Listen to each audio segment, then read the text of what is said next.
Sergeant Alex Kovac had never considered himself a metalhead.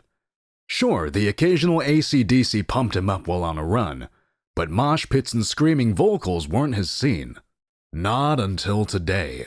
Not when the fate of the entire freaking planet hung by a thread. The invasion had been swift and brutal. The aliens, towering insecticidal creatures with shimmering carapaces and a horrifying array of appendages, descended without warning.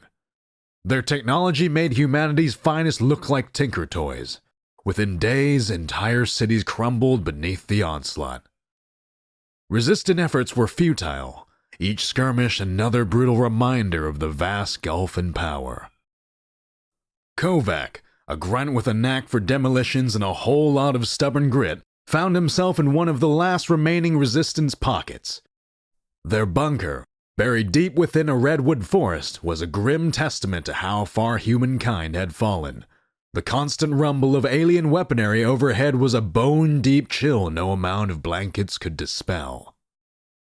"Incoming!" A voice crackled over the comms, and Kovac reflexively ducked, wincing as the familiar thunder of alien plasma cannons rattled the earth above.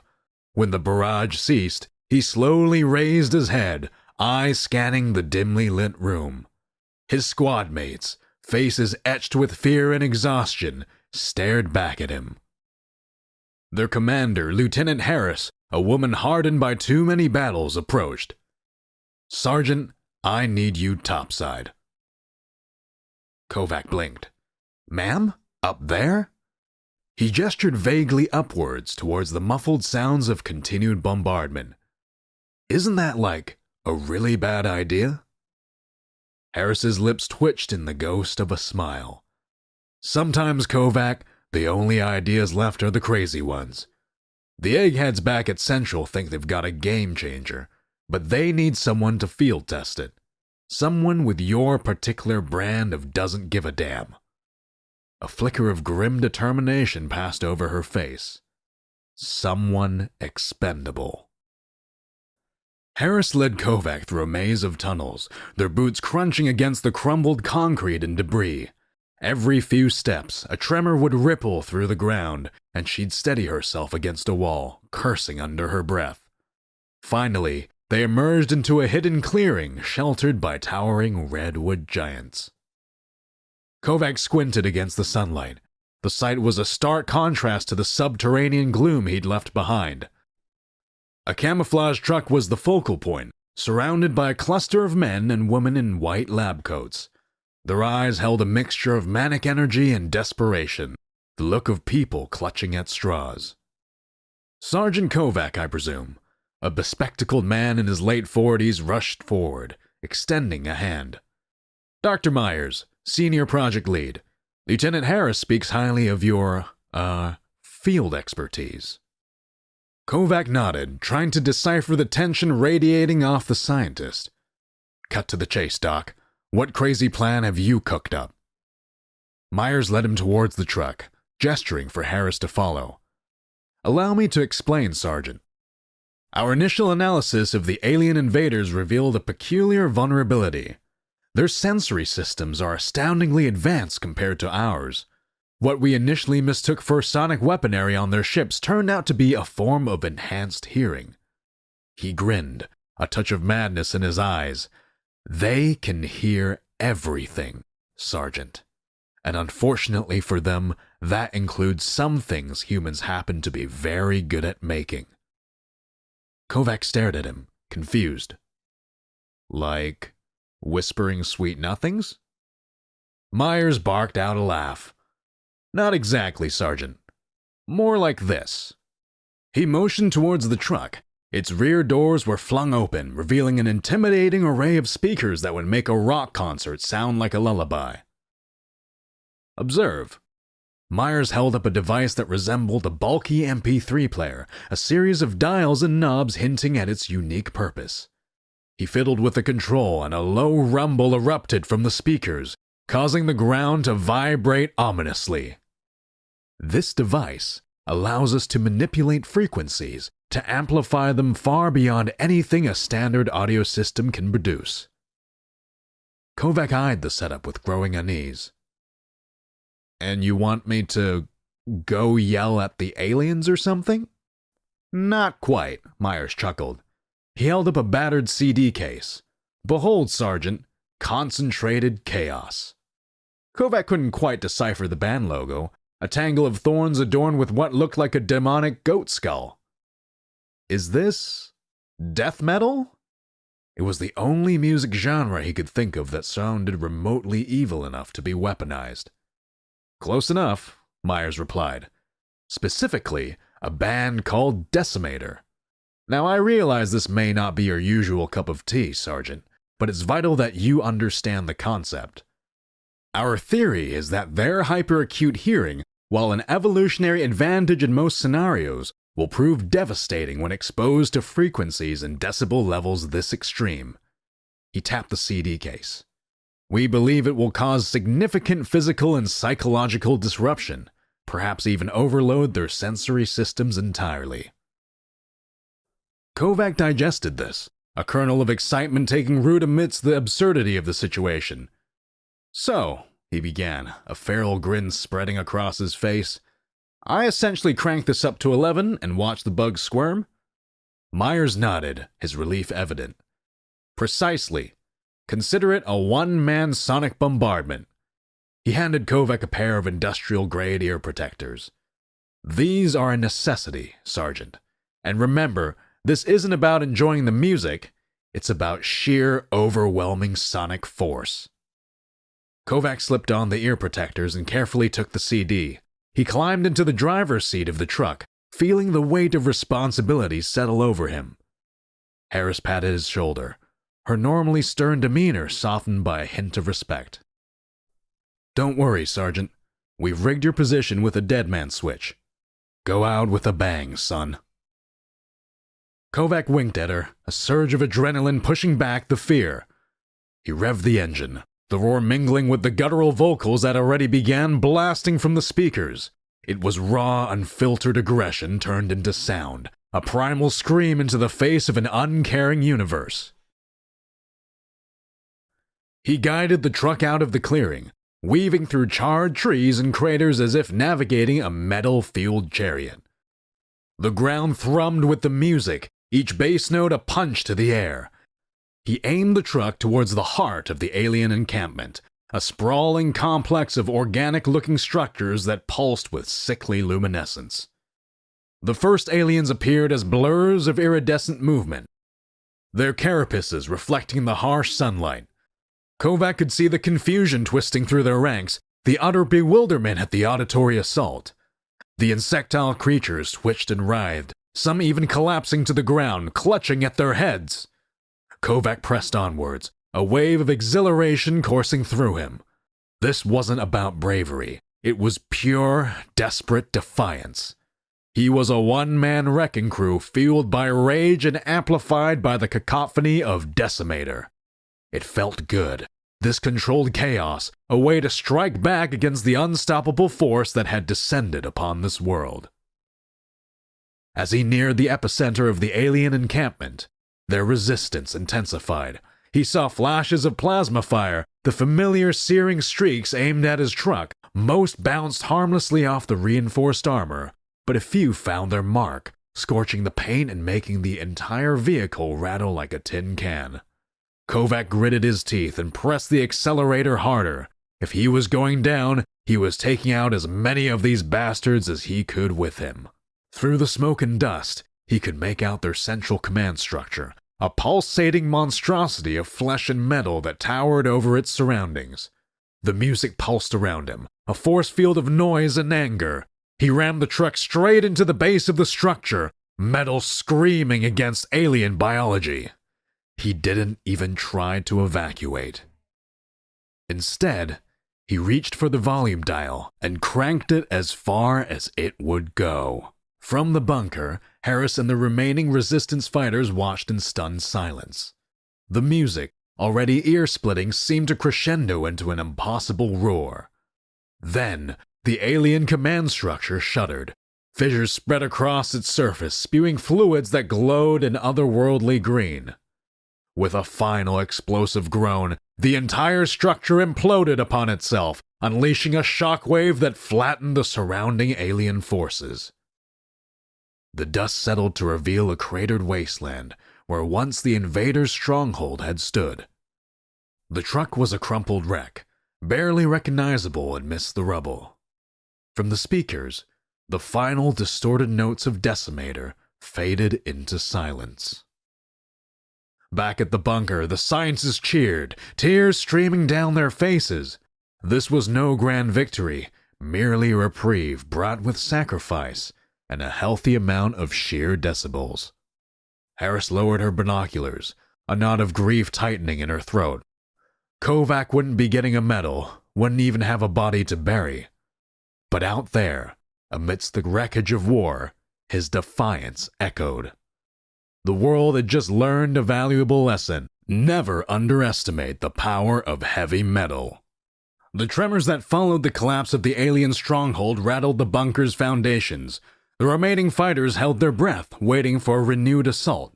Yet when the dust finally cleared, an eerie stillness settled over the battlefield. "What the hell?" Harris muttered.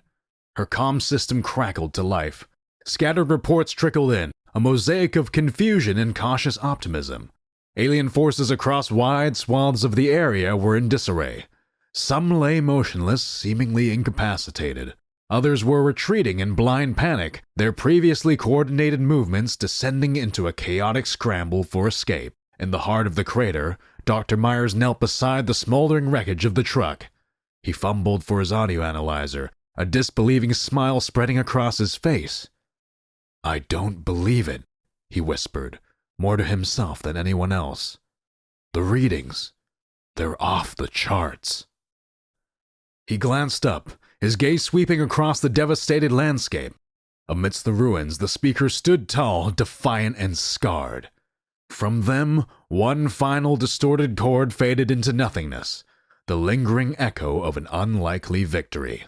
News of Kovac's sacrifice reverberated through the human resistance like a rallying cry. Across the fragmented remains of their world, a spark of hope reignited.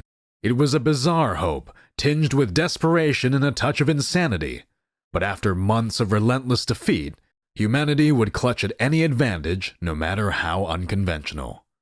Labs were hastily converted into sonic weapons factories, repurposing concert gear, car stereos, and anything capable of producing mind-shattering noise.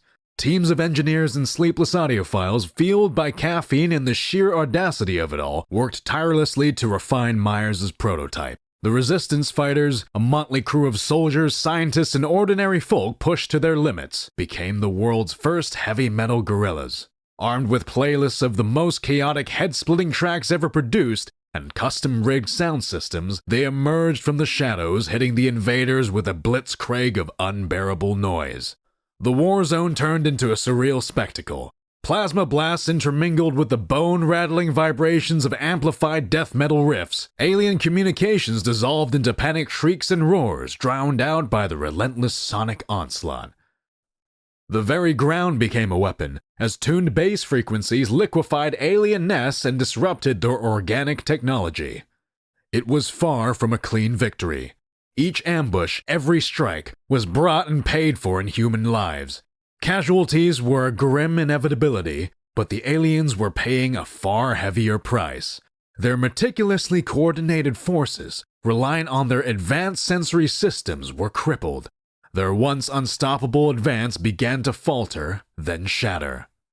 The shift was gradual, agonizingly slow, yet unmistakable.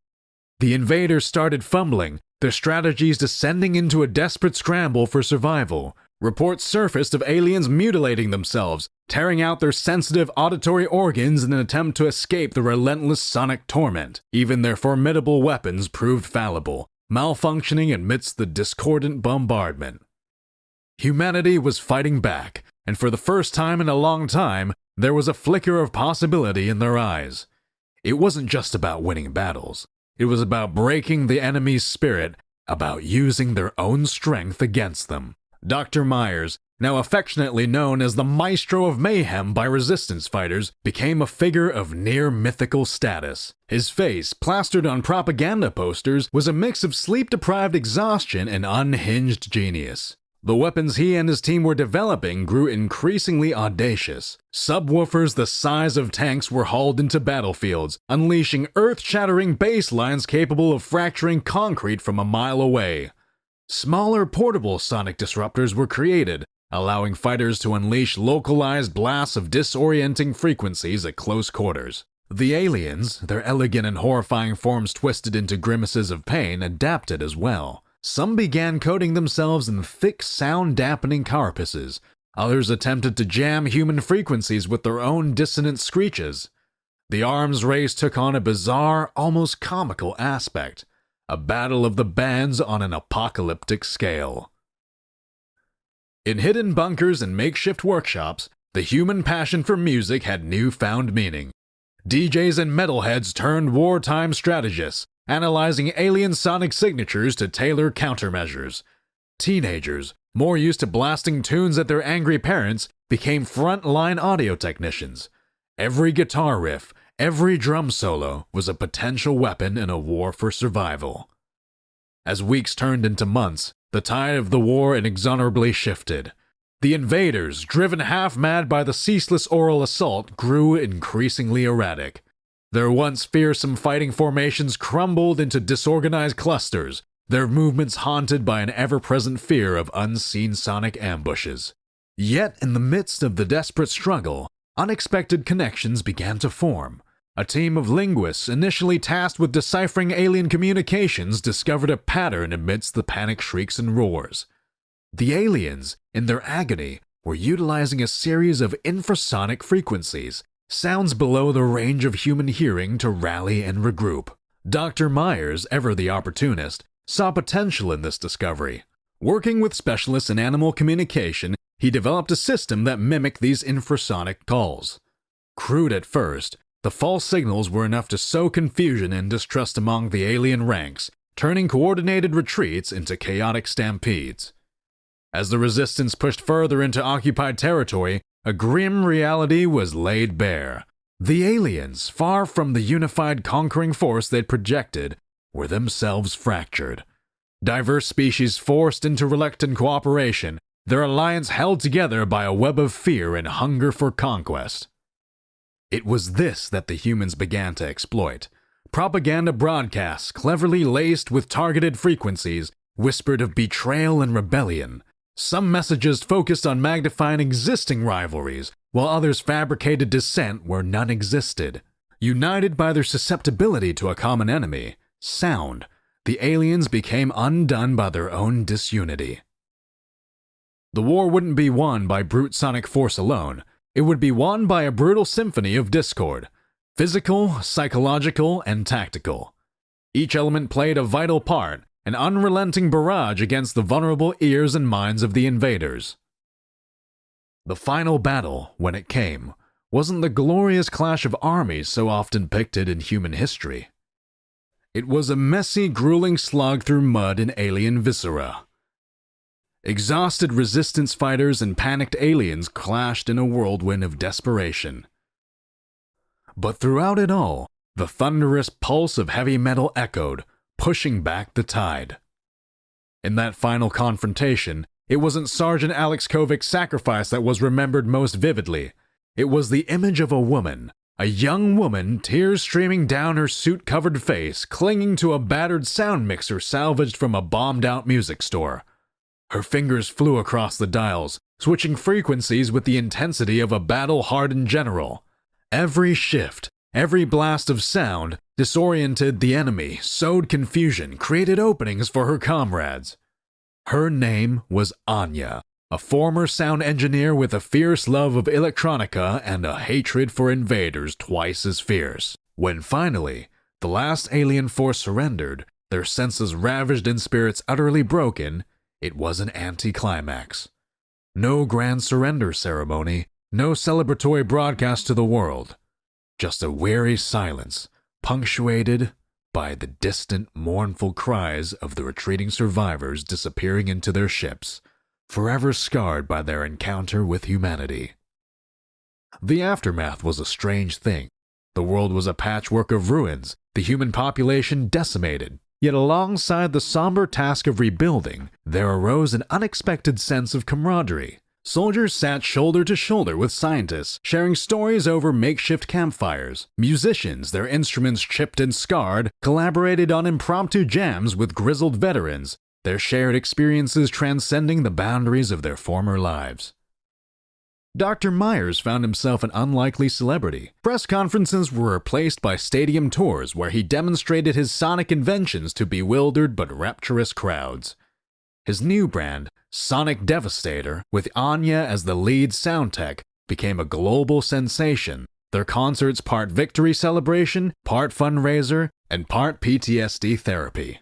The remnants of the alien invaders retreated to the corner of the galaxy, licking their wounds and forever haunted by the terrifying sonic specter of humanity.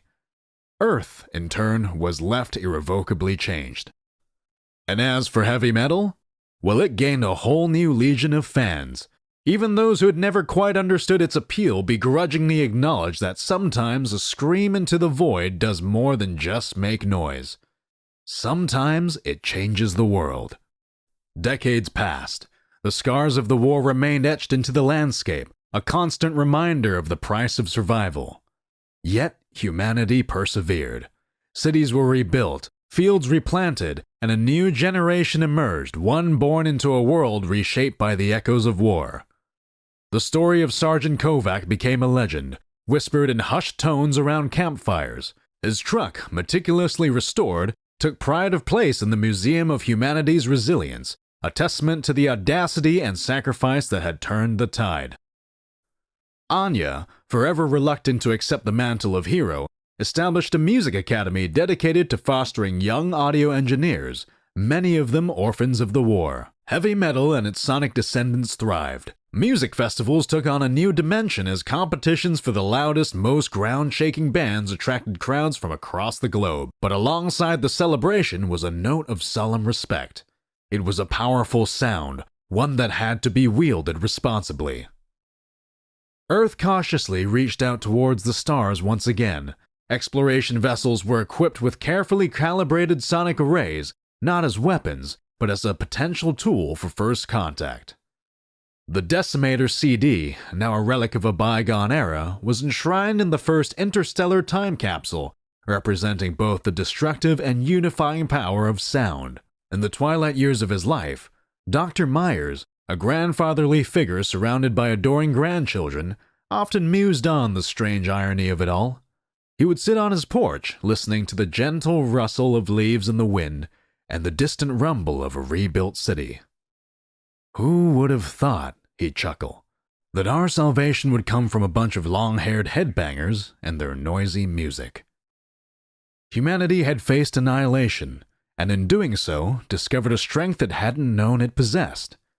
They'd learned that even the loudest scream of defiance can carry a note of hope, that in a universe thrumming with unknown dangers, sometimes even the silence after the roar of battle can ring with a promise of a new beginning.